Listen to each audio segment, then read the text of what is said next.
Let's talk ball pythons part 2.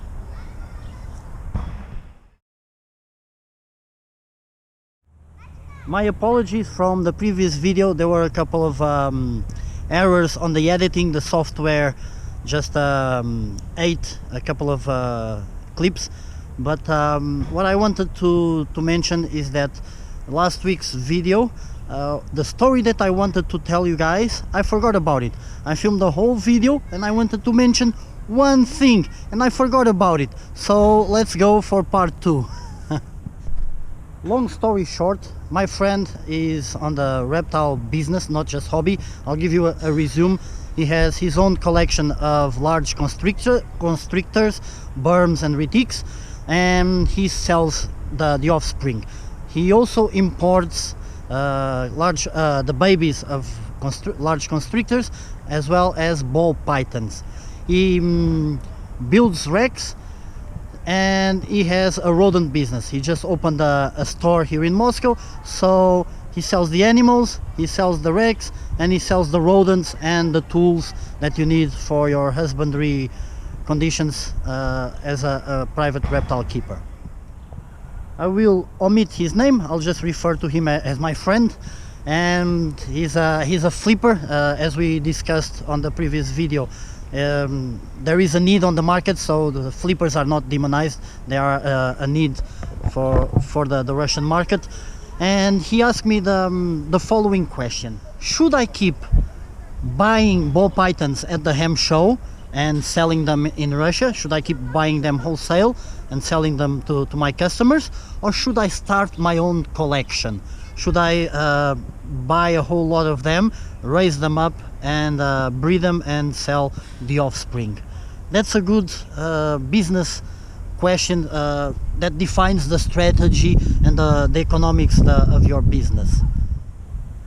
I thought about it for a minute and I explained him what my analysis was. So pretty much, if you buy the lots of 50 or 100 royal pythons at wholesale, as I mentioned, you're buying, let's say, on average at 30 bucks each one, and then the 30% smuggling fees, that's 10 bucks, so you're importing them at 40 bucks and you're selling them at 100 or 150.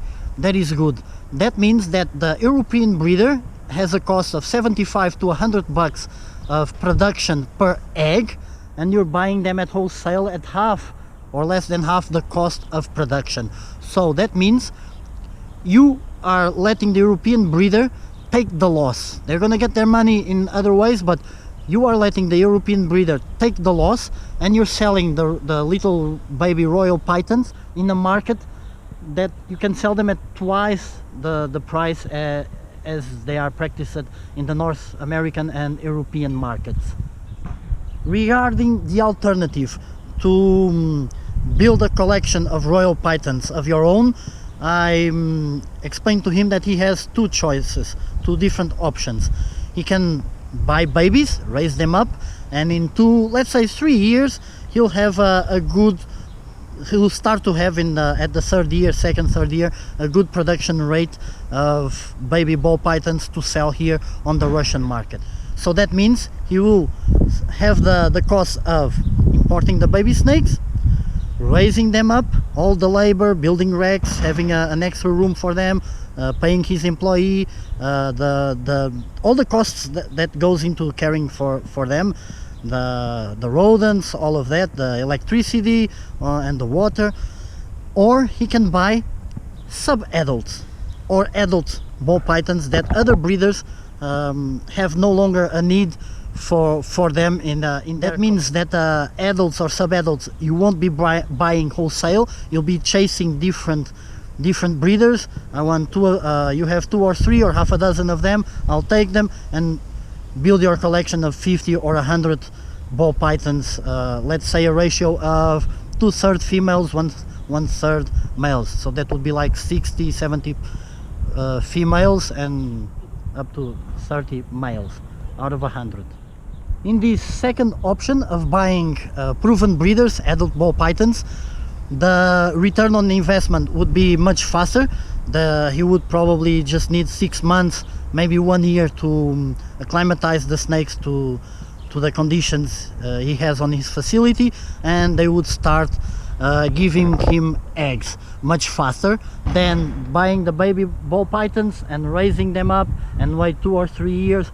There are pros and cons. The adults might be way too used, they might be acclimatized to the conditions from their previous owners. So ball pythons are picky feeders, they might go off food for a while, they might not like the husbandry conditions, all that. And if you get them as babies, you educate the babies to your husbandry conditions, to your care that you provide in your facility.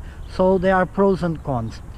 Either way, buying younglings or sub-adults, buying younglings versus buying sub-adults or adults proven breeders, you are still incurring on the cost of producing those eggs. And I'm gonna just round it up to $100 per egg.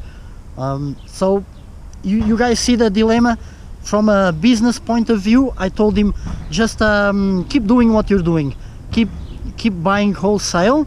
He has good contacts in Europe, and just let the European breeders take the loss, and then you can get a higher margin of profit. So I think that's what he's doing for the moment. Well, now that there's no ham show, there's no shows in Europe, so there is a lack of product in the market, in the Russian market, but that's another story for another video. But you guys get what I mean. You keep importing them, keep flipping them, you have a higher margin of profit, and you can still drop the costs a little bit below what your competitors are doing, and your customers will love you for that. Most of the people here in Russia, they're not thinking of breeding, they want to keep ball pythons because it's cool, that's what they see on videos, and maybe they have other species of snakes and they want to have a couple of ball pythons and diversify their collection.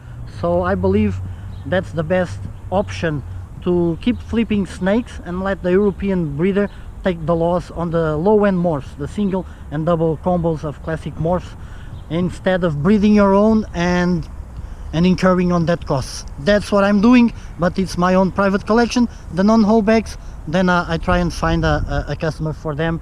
I don't do this for the money, but he's got more of a business mindset, and I think he's doing well. He's fairly successful. He's very well placed in the market here, as I said. Rodents, rats, and snakes. So that's the conclusion for this video. It's a bit shorter than the previous one. I hope you enjoyed it, and see you next time. Power to the snakes!